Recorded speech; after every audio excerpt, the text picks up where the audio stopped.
David quería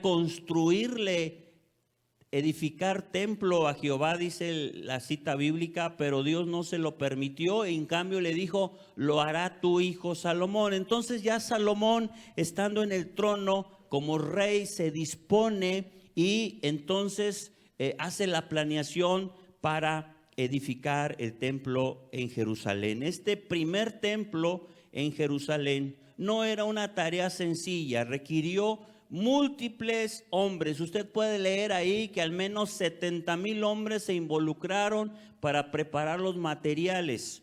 El pueblo de Israel era muy productivo en ganado, en grano, en los cultivos, pero no tenía madera. Jerusalén está rodeado de cerros, lleno de piedras. Ahí usted le hace así y sale una piedra, le mueve así y sale otra piedra. Está lleno de piedras. En esa región hay poco árbol. El árbol que más fructifica en el área es el de olivo, porque el olivo no necesita tanta agua para crecer. Es un tipo de árbol que resiste las bajas temperaturas, porque es un árbol que va desarrollándose, da fruto en condiciones aún adversas. Pero no era madera para construir la madera de olivo. Por lo tanto, Salomón hace acuerdo con un rey de un territorio vecino en donde había cantidad de bosques, el Líbano. Y en aquel tiempo esa región era la más fructífera en madera. La madera más fina de la región era esa región. Y ellos necesitaban grano, ellos necesitaban trigo, cebada, ganado, carne, pieles. Así es de que hicieron una alianza, un acuerdo en el que Israel a través de Salomón les proveería de grano, de carne, y entonces ellos en retribución le pagarían con madera, madera que se utilizaría para edificar el templo de Salomón. Pero aunque había constructores en Israel, no había con la capacidad, con la habilidad suficiente como acabamos de describir la cita bíblica. Entonces Salomón está diciéndole a Dios, ¿cómo voy a construir? ¿Qué voy a edificar? ¿Cuál es el diseño para este templo? ¿Lo voy a hacer cuadrado, rectangular? En el Vaticano ahí está el templo que es en forma de cruz, simbolizando la cruz en la que murió Cristo Jesús y a través de ella pagó por los pecados de la humanidad. Pero ¿cuál sería el diseño que vendría del cielo? Bueno, Dios le da el diseño a Salomón y a su equipo de trabajo. Dios les dice qué edificar, cómo edificar, de qué medidas, de qué materiales. Les da con exactitud cada característica de este templo, porque los diseños vienen de Dios. ¿Quién dice amén? Si hay un diseño que parte del trono de Dios, del corazón de Dios, entonces también hay un antidiseño que no es de parte de Dios. Esa idea que tienen los orientales, esa filosofía que manejan del yin y del yang, sí lo ha visto, ¿verdad? Es ese círculo donde viene dos mitades, ¿verdad? Que son exactamente iguales pero contrarias, donde hay negro o blanco, ¿verdad? Porque ellos, su filosofía, hablan de balance. Pero esto no es el diseño de Dios. En el diseño de Dios, Dios no estableció un balance. Dios es rey, soberano, creador. Él no necesitó a Lucifer para crear, porque él mismo creó a Lucifer. Pero entonces el antidiseño es que también me necesita a mí. Es que donde hay un bueno tiene que haber un malo. Es que donde hay un obediente tiene que haber un desobediente. ¿Quién dijo? Ese es el antidiseño. Donde hay una perfección, hay defectos. Pero ¿quién dice que así debe de haber? Conforme a la Biblia, no es. Ese es el antidiseño. El diseño de Dios es perfecto. El diseño de Dios es permanente. El diseño de Dios tiene propósitos El diseño de Dios es para cumplir lo que Dios estableció. Ese es el diseño de Dios y ese es el diseño del cielo. Todo lo que está fuera de ello es antidiseño y no es promovido por el cielo. ¿Acaso entonces pensarás que Dios promueve la enfermedad para que entonces haya milagros de sanidad? No, hay milagros de sanidad por causa de la enfermedad. Hay provisión de Dios por causa de la escasez. No sé si estoy hablando bien, si me están captando, si los tengo impresionados o están distraídos, porque de repente se quedan en un silencio que digo, ay Señor, ¿voy bien o me regreso? Hay un diseño del cielo para tu vida. Hay un diseño del cielo para tu familia. Hay un diseño de Dios para tu futuro. Pero ¿cómo Dios tiene una mente tal que diseña algo en particular? Porque así es Dios. Dios no nos produce en serie como las maquiladoras, que detrás de una pantalla viene otra y viene otra y viene otra y viene otra y viene. Y los operadores solamente están poniendo cierta parte, ¿verdad? Hay quienes solamente durante sus 8 horas de turno ponen un botón. Esa es su función, poner un botón. Porque en la línea de producción, otro va a poner otro botón, otro va a poner otra cosa y así sucesivamente hasta llegar al producto terminado.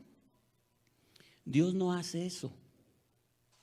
Dios es como el alfarero que toma el barro, lo amasa, lo prepara, lo pone en el banco y empieza a darle forma.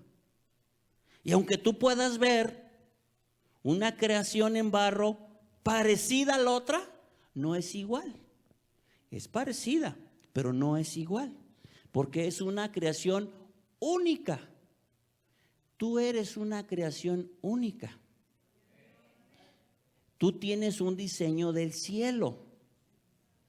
Pero para que tú entonces recibas, captes cuál es ese diseño y ese propósito, te tienes que conectar con el cielo y preguntarle a Él, ¿para qué me has creado? ¿Para qué he sido formado? ¿Cuál es tu propósito en mí? En ese diseño del cielo, el hombre divaga cuando cree que él es capaz de hacer todo. Dicen que había una discusión hablándole a las capacidades del hombre y el hombre le dijo a Dios, yo ya puedo crear como tú creaste. Y le dijo Dios, ok, adelante. Mira, yo agarro el barro, lo amaso, le pongo agua y entonces, le dice Dios, permíteme. Primero crea tu barro y crea tu agua. Porque entonces lo que está haciendo el hombre está transformando, no creando. En el diseño de Dios, Dios es Dios creador. Él puede hacer de donde no hay. La ciencia médica ha avanzado tanto en donde ya hay pruebas de laboratorio en una regeneración celular con éxito, con éxito. Y entonces se dieron paso a hacer pruebas de laboratorio ahora con una regeneración de órganos. Y bueno, tomaron ratones de edad adulta, en edad ratón, a un ratón que ya tenía miopía y astigmatismo. No es que hubiera aparatos para medirle su miopía como lo hacen con uno, ¿verdad? A mí me pusieron una gotita que me dejó así encandilado. Salí como búho así, no veía bien, no ubicaba. No, porque ellos veían que ese ratón chocaba con las paredes, lo pusieron en un laberinto, le pusieron comida al final y un ratón joven rápido avanzaba en el laberinto y llegaba a la comida. Pero un ratón viejo chocaba y no avanzaba y se retardaba para poder llegar a su comida. Entonces dijeron, es que porque ya está cieguito ese ratón. Y le aplicaron este tratamiento de laboratorio y notaron que el ratón en poco tiempo recuperó su vista de tal manera que podía avanzar en ese laberinto para que llegara a su comida. Una mejoría notable. Entonces, a nivel de laboratorio, el hombre ya está encontrando la manera de tener una regeneración celular, regeneración de órganos. Entonces, en los próximos años, para empezar va a ser carísimo y después se irá disminuyendo los costos como todo, pero llegará la tecnología al alcance de tal manera que podrán regenerar un riñón, un pulmón, un hígado, un corazón, un cerebro. Porque el Alzheimer es un deterioro cerebral, es una oxidación cerebral. ¿Sí me estoy explicando? Porque la diabetes es una degeneración del páncreas junto con el no sé qué y algo que tenemos por aquí. Y el hombre ha ido encontrando la manera. Pero el diseño de Dios no era que el hombre enfermara. En el diseño de Dios no era que el hombre muriera. En el diseño de Dios no es que el hombre sufriera, que tuviera escasez, que estuviera empobrecido, que el hombre tuviera conflictos con el mismo hombre. Ese no era el diseño de Dios. Pero hubo la intervención del enemigo que dañó ese diseño y a causa de esa desobediencia del hombre, entonces se abrió la puerta para que entrara la escasez, la dificultad, la pobreza, la enfermedad, la envidia, la ira, el enojo, la contienda, los celos. Ese no es el diseño de Dios. Dios no quiere que usted viva con resentimiento arraigado. En el diseño de Dios es que usted camine por la vida conociendo el propósito de Dios, desarrollándose en ese propósito, cumpliendo ese propósito. Y en ese cumplimiento de propósito hay plenitud en nuestras vidas. Y aunque hay propósitos generales, es decir, hay propósitos que es para todos, hay propósitos particulares. Yo le puedo compartir de los propósitos generales, pero cada uno tiene que avanzar e ir descubriendo su propósito particular. ¿Y quién dice amén? Amén. Así es de que en el diseño de Dios, Él tiene grandes propósitos. Hablaba con los jóvenes en los temas de este campamento que transcurrimos, Formados 2025, y les daba el ejemplo de la vida de José. Cómo es que José a una edad temprana, 14, 15 años probablemente, tiene un sueño y en ese sueño ve cómo atados de trigo se inclinaban hasta un atado principal. Y él, emocionado, les platica el sueño a sus hermanos, a su padre, y sus hermanos luego interpretando ese sueño le dicen: ¿qué acaso nosotros nos inclinaremos hacia ti? Y entonces se genera un conflicto familiar en donde hay resentimiento de parte de los hermanos hacia José, y entre ellos hacen un acuerdo y desaparecen a José. ¿Qué acaso Dios tenía en su propósito que José sufriera? No. ¿Qué acaso en el propósito de Dios era traer dificultad a la familia? No, ese era el antidiseño. Dios estaba preparando a un líder para que en el tiempo venidero donde iba a haber hambre, a través de una persona, Dios lo usaría para que hubiese provisión a su pueblo. Pero los hermanos no lo entendieron, ni el mismo José lo entendió. José lo entendió 16, 17 años después, que estando en Egipto, sus mismos hermanos vienen a buscar grano y se inclinan ante él. Él ahora investido como representante y máxima autoridad de Faraón. Ahí es donde él entiende el sueño. Ahí es donde dice: yo esto ya lo había vivido, yo esto ya lo había visto.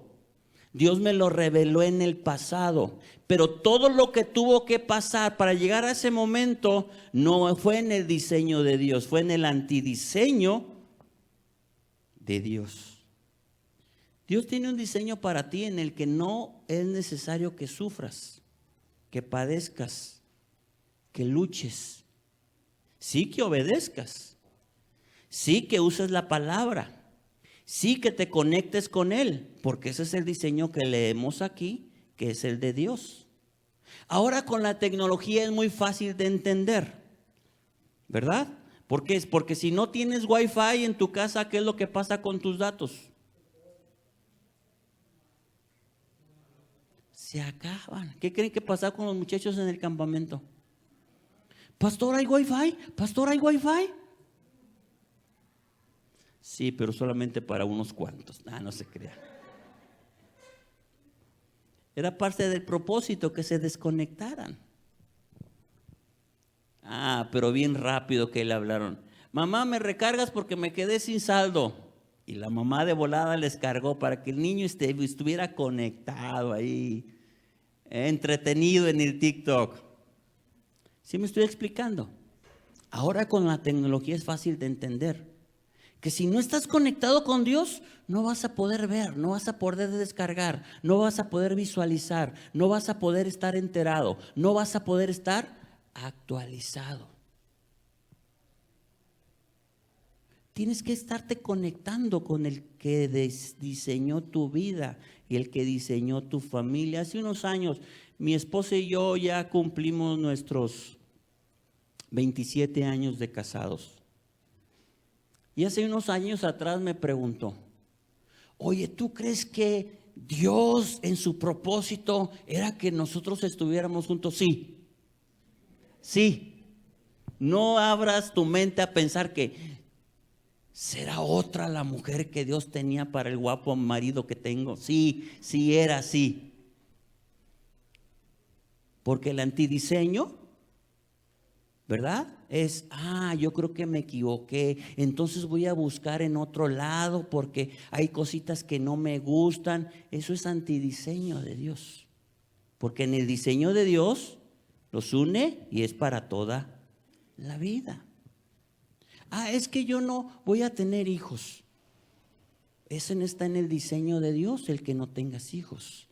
Es que yo no me voy a casar. No está en el diseño de Dios que no te cases, que no seas parte de una familia. Eres miembro de una familia nuclear, pero tú vas a formar tu propia familia. Es lo que yo hablaba con los jóvenes. Y empecé a hacer preguntas particulares. ¿Con cuántos hijos te ves en el futuro? Y había quienes decían, 1, 2. Pero hubo quien me salió con que 8, 10. Dije, caray, va con todo. Porque no estamos diseñados para estar solos. No es que yo, mi papá, mi mamá, sí, pero ellos un día se van a ir. Es que mis hermanos, sí, ellos van a hacer también su vida. Y tú debes hacer tu propio proyecto de vida, es lo que yo les hablaba. Porque el hombre no está diseñado para estar solo. Porque el hombre y la mujer de Dios no están diseñados para no tener una reposición generacional. Porque el hombre y la mujer no están diseñados para ser autónomos. Tenemos capacidades y habilidades y talentos que podemos ir desarrollando. Pero en el diseño de Dios, ¿verdad? Es que haya un trabajo en conjunto. Por eso dice la Biblia, ya no son 2, sino 1. Vayamos a la palabra e identifiquemos el diseño de Dios. Y quitemos conceptos e ideas que la sociedad nos está promoviendo, que los actuales gobiernos están promoviendo, que el entorno social está promoviendo. Por eso el apóstol Pablo dice, no os unéis a yugo desigual. ¿Cuál es el yugo desigual? Aquel que no tiene estos principios de reino, estos principios de diseño, estos principios que vienen de Dios. Y entonces uno jala a la derecha y otro jala a la izquierda. ¿Por qué? Porque no están trabajando en un diseño divino. Están trabajando en un diseño humano.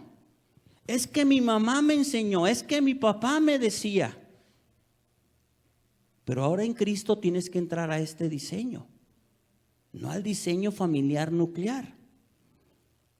¿Por qué? Bueno, porque aunque los padres nos aman y nos quieren, no todo lo que ellos han promovido para nosotros están en lo correcto.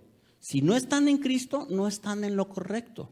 Y hay veces que aún en Cristo nos vamos por la forma y no por el fondo. Y entonces estamos promoviendo conceptos religiosos, mas no conceptos y principios bíblicos.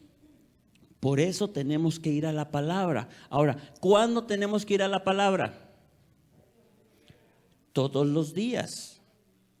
¿Por qué no tomamos un reto y decimos, Señor, yo este año voy a leer la Biblia completita? De Génesis a Apocalipsis, los 365 días, los que ya transcurrieron. ¿A qué estamos hoy?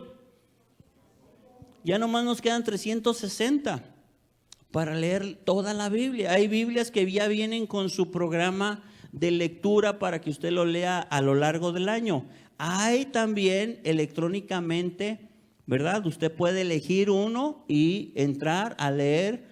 En un mes lee tantos libros, o en 6 meses lee Antiguo Testamento y los otros 6 meses Nuevo Testamento, o combina Nuevo y Antiguo Testamento. El punto es que tenemos que ir a la palabra y nutrirnos de ella. Hay un pastor que conozco que me dice, yo leo la Biblia completa cada 4 meses. Cada 4 meses él lee de Génesis a Apocalipsis.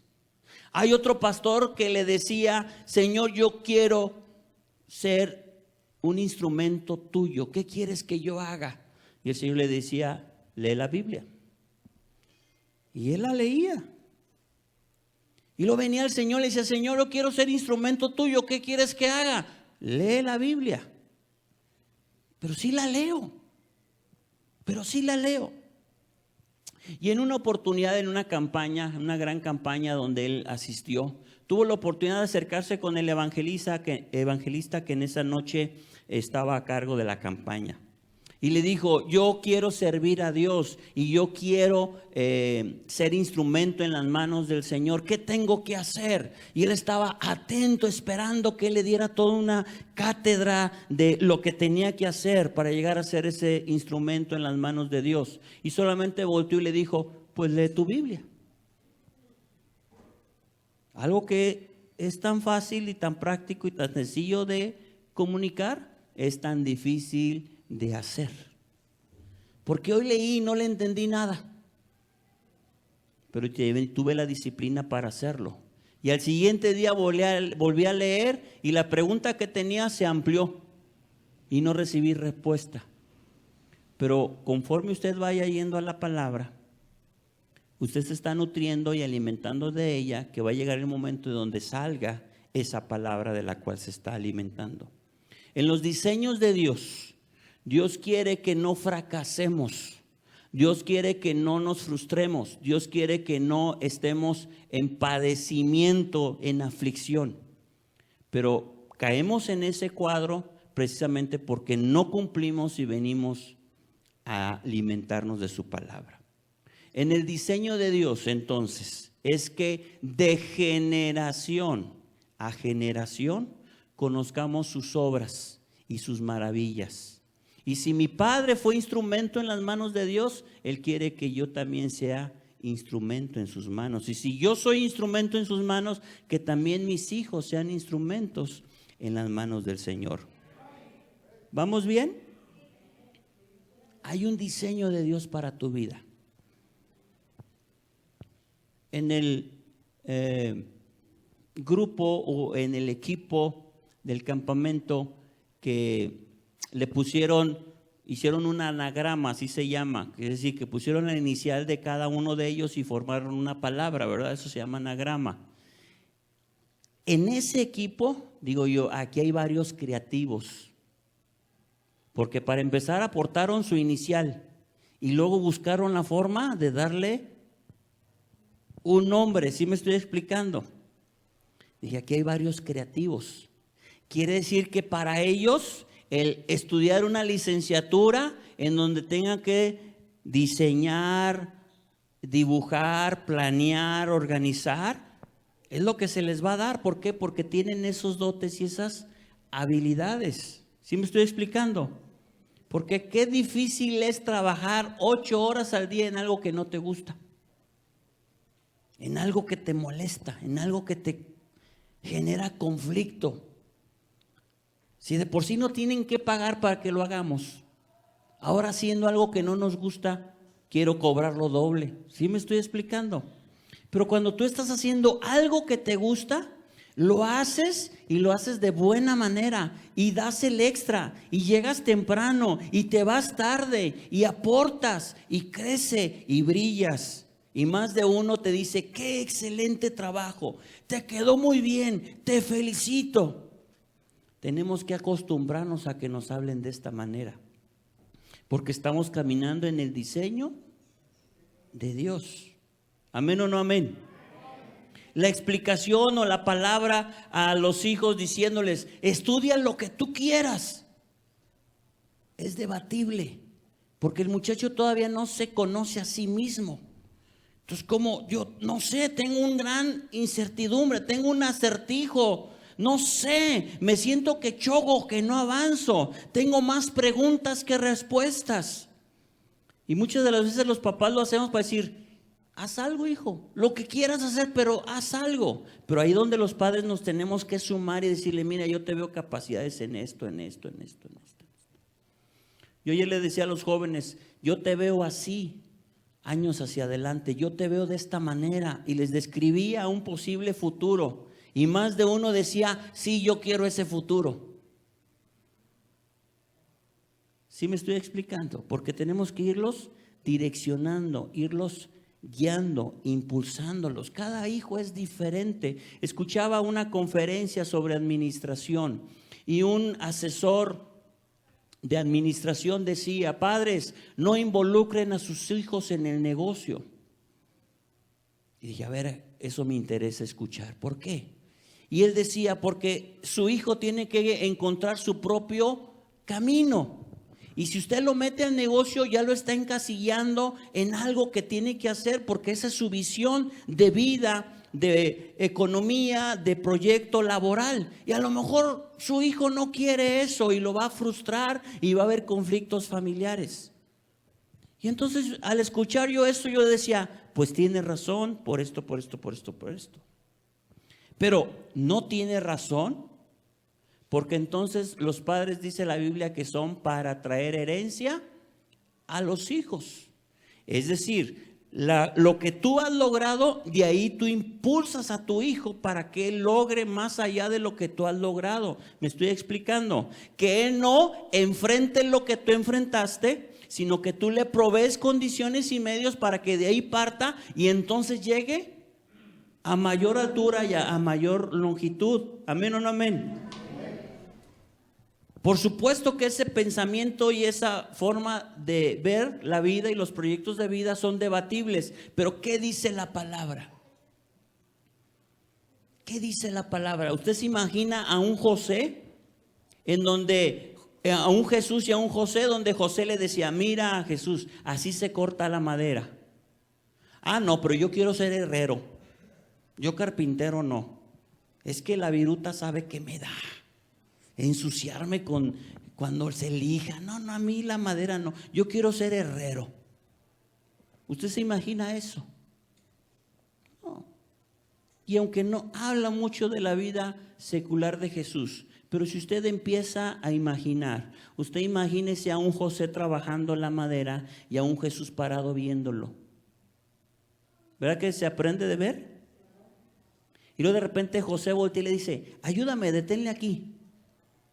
Pásame el martillo, pásame la sierra, márcamele aquí, mídele. Y poco a poco el hijo se va involucrando en el oficio del padre. Y llega un momento en el que el hijo rebasa la habilidad y la capacidad del padre. Y dicen, si el papá era bueno, el hijo, mucho mejor, ¿sí o no? Porque hay un diseño. Pero el antidiseño es, déjalo que sea lo que él quiera, lo que él quiera. Y ahí anda el pobre muchacho invirtiendo un año en una cosa, invirtiendo otro año en otra cosa, invirtiendo otro año en otra cosa, y después de 5 años no es nada. Ni es carpintero, ni es herrero, ni es electricista, ni es fontanero, nada. A todo le tiró y a nada le pegó. ¿Por qué? Porque no tuvo a alguien que estuviera ahí guiándolo desde un principio a que fuera excelente. Y en la gracia y misericordia de Dios, Él nos ayuda a que salgamos hacia adelante. Pero es necesario entonces conocer cuáles son los diseños de Dios para nuestra vida. ¿Cuáles eran las características de Hiram? Aquí está el hermano Hiram entre nosotros, bienvenido, Dios le bendice. De ese Hiram no dice acá, ¿eh? ¿Qué capacidades dice que tenía este Hiram? La segunda parte del 14. Trabaja en oro, plata, bronce y hierro.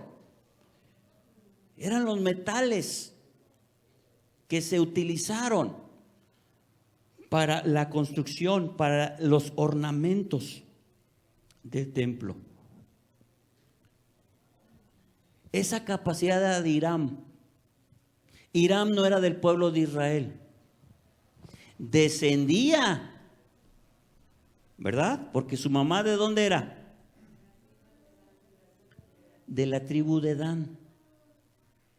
Era como el apóstol Pablo, que su madre era judía y su papá era griego, ¿verdad?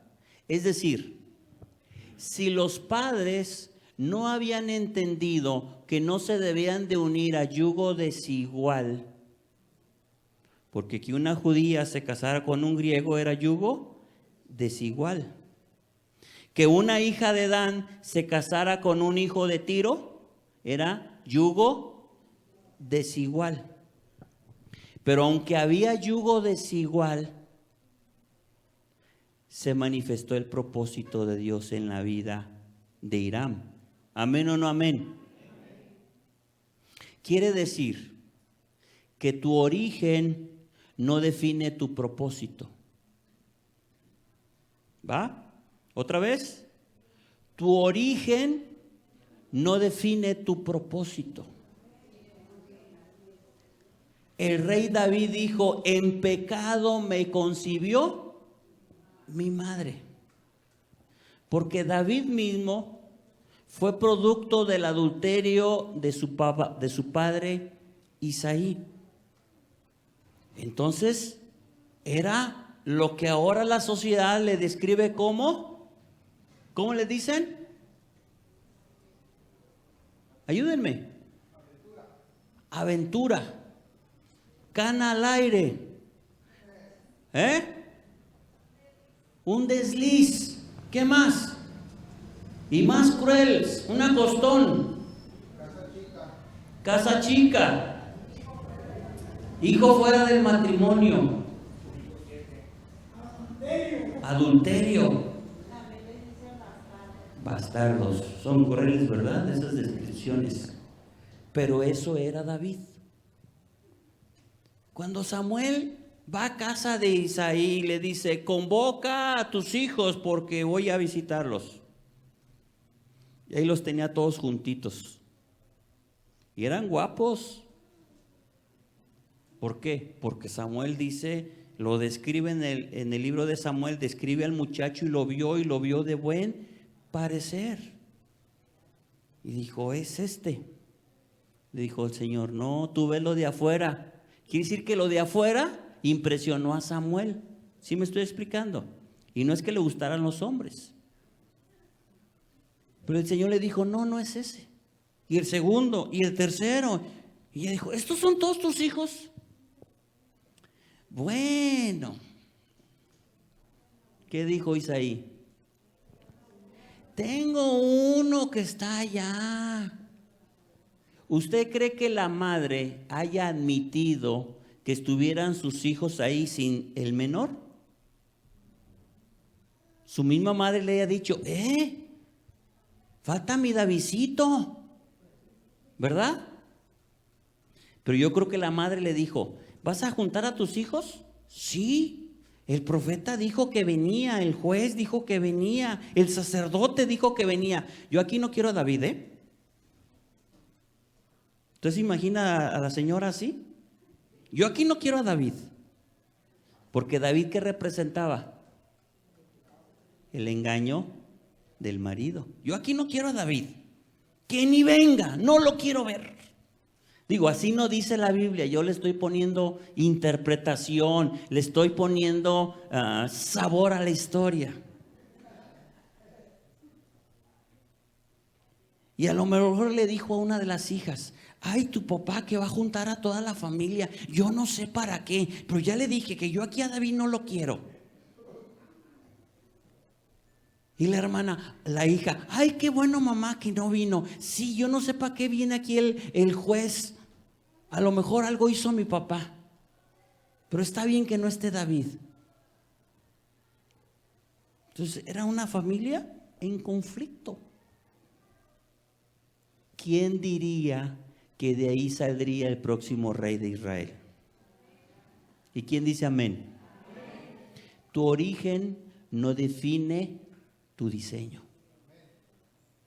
Tu origen no define tu diseño. Es Dios el que define tu diseño. Porque tú naciste por propósito de Dios. Porque tú naciste por propósito divino del cielo. Y en ese propósito es donde tú vas a fluir. Es donde tú vas a ser feliz. Es donde tú las cosas se van a ordenar y todo va a empezar a caminar. ¿Por qué? Porque estás caminando en ese diseño divino. No en el diseño del hombre, en el diseño de Dios. Y hay personas que influyen en ti de manera correcta o de manera incorrecta. Y de manera correcta, Dios las pone para que sean parte del cumplimiento de ese diseño. En el cumplimiento del diseño de Dios para Salomón era que él edificara el templo a Dios en Jerusalén. Dios se lo dijo a David, clarito se lo dijo: tú no me vas a edificar templo, lo va a hacer tu hijo Salomón. Pero llegó el momento de hacerlo. Pero Salomón no tenía los elementos completos para hacerlo. ¿Qué fue necesario? Aliarse con Hiram, hacer un acuerdo para que Hiram viniera de Tiro a Jerusalén, trajera hombres, trajera artesanos como él y trabajaran juntos en la edificación. Hay personas que van a llegar a tu vida. Hay personas que están cerca de tu vida. Hay personas a las cuales tú tienes que aliarte para cumplir ese diseño de Dios. Hay personas que no influyen de manera correcta en ti. Es lamentable, pero los 10 hermanos de José no influyeron de manera correcta en José. Al contrario, fueron de estorbo para que José cumpliese su diseño. ¿Me estoy explicando? Ellos fueron obstáculo, fueron piedras en el camino para José. José después lo entendió y los perdonó. A 10 perdonó. A Benjamín no, porque Benjamín no participó de esa confabulación de los otros 10. ¿Me estoy explicando? Entonces no es que en el diseño de Dios Él quiera que sufres, batalles. Le voy a mandar un cáncer para que entonces vea al Dios sanador. Le voy a mandar pobreza para que entonces vea al Dios proveedor. Le voy a mandar dificultades para que vea al Dios que rescata del hoyo su vida, como dice el Salmo. No, esa es consecuencia del antidiseño de Dios. ¿Cómo quieres que tu vida transcurra? ¿Bajo el diseño de Dios? Entonces conéctate con la fuente de ese diseño. ¿Cómo quieres que tus hijos transiten? ¿Bajo el diseño o bajo el contradiseño? Yo creo que todos queremos que nuestros hijos, ¿verdad?, se direccionen bajo el diseño de Dios. Sé tú el primero en animarles en participar. Sé tú el primero en impulsarlos. Sé tú el primero en promoverlos para que entren en ese diseño de Dios. No seas obstáculo. Que no se antepongan tus ideas o tus prejuicios. Lamentablemente, hermanos, somos padres muy prejuiciosos. Por las experiencias vividas, sin duda alguna, no es gratis, dicen por ahí. pero no inyectes ese prejuicio en tus hijos. Pero no inyectes ese rencor o ese resentimiento en tus hijos. Pero no inyectes esa indefinición en tu vida ahora en tus hijos. Impúlsalos, anímalos, proyéctalos, estimúlalos, rétalos de ser necesario para que ellos entren en el diseño de Dios. Les hemos estado hablando. Los sacamos de su casa, nos los llevamos a otro lado, solo con el propósito de que se puedan concentrar y abran su entendimiento, su corazón para recibir. Pero están contigo los otros 363 días del año. Abona en ese diseño de Dios para sus vidas. Abona en ese proyecto de Dios para sus vidas. Abona en ese impulso para que vayan a la palabra y se nutran de ella. Abona para que ellos crezcan y se desarrollen bajo el propósito de Dios. Súmate para que estés ahí. Súmate para que lo hagan juntos. En el diseño de Dios, Dios diseñó una familia en donde Dios derrama de sus bendiciones y es para todos. Así es de que súmate en ese proyecto de Dios para tus hijos, para tu vida, para tu casa, para tu familia. ¿Y quién dice amén? ¿Quiere ponerse de pie en esta hora?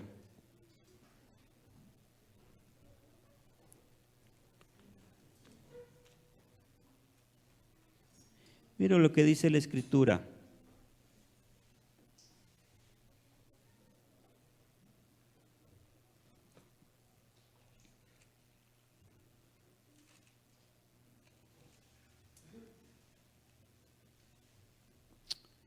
Vaya al libro de Josué conmigo, por favor.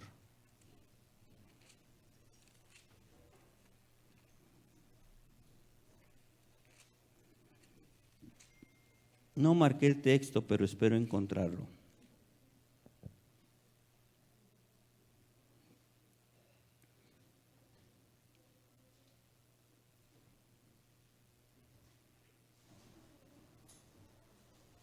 No lo encontré. ¿Quién me busca el texto? Karen, si me ayudas. Dice que vino una generación que no conoció a Jehová ni sus obras. Creo que es 12, Josué 12:10. Pero no estoy seguro. Es que cambié el mensaje, pero bueno, gracias a Dios por este tiempo.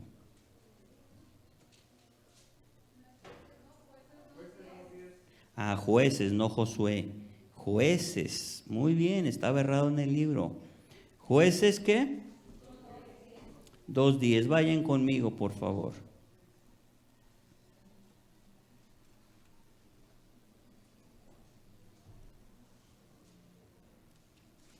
Josué fue un hombre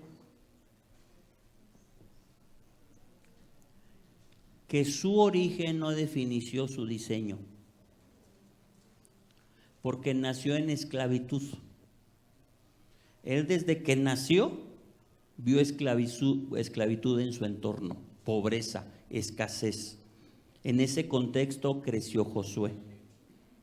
Él apenas era un muchachito, cercano a los 30 años, cuando escuchó a un hombre que lo motivó, que lo animó, que lo impactó tanto en su vida que se convirtió en su sombra. Y este hombre era Moisés. Moisés ya era un hombre adulto, educado, bien formado, sabía leer, escribir, calcular, sacar matemáticas, física. Había sido educado de manera amplia. No había ningún otro hebreo más educado que Moisés. Y de él Josué aprendió. Cuando Moisés muere, entonces Dios llama a Josué al liderazgo de Israel. y su origen no definió su diseño, porque él experimentó la libertad.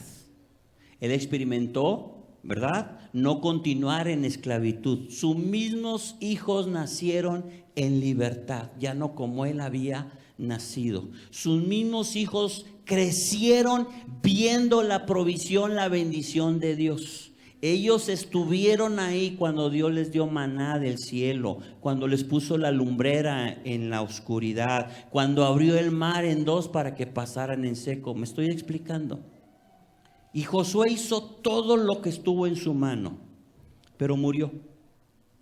Y cuando murió, dice la escritura, mire, vaya conmigo al 2:12. Ya quiero volver a predicar, ¿verdad? 2:12, ¿qué dice?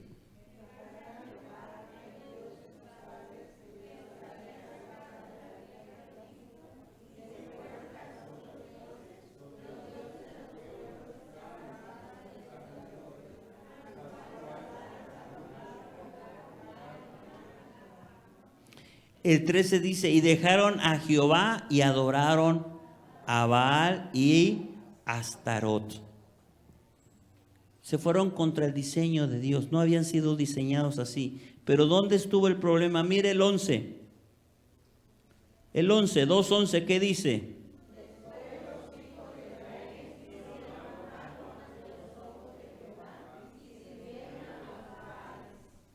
Dejaron a Jehová, el Dios de sus padres. Vino una generación que desconoció a Dios, que se olvidaron de las maravillas de Dios, que se olvidaron. Y era más fácil imitar, hacer lo que en los pueblos vecinos hacían. Entonces lo hicieron por imitación, mas no por una convicción.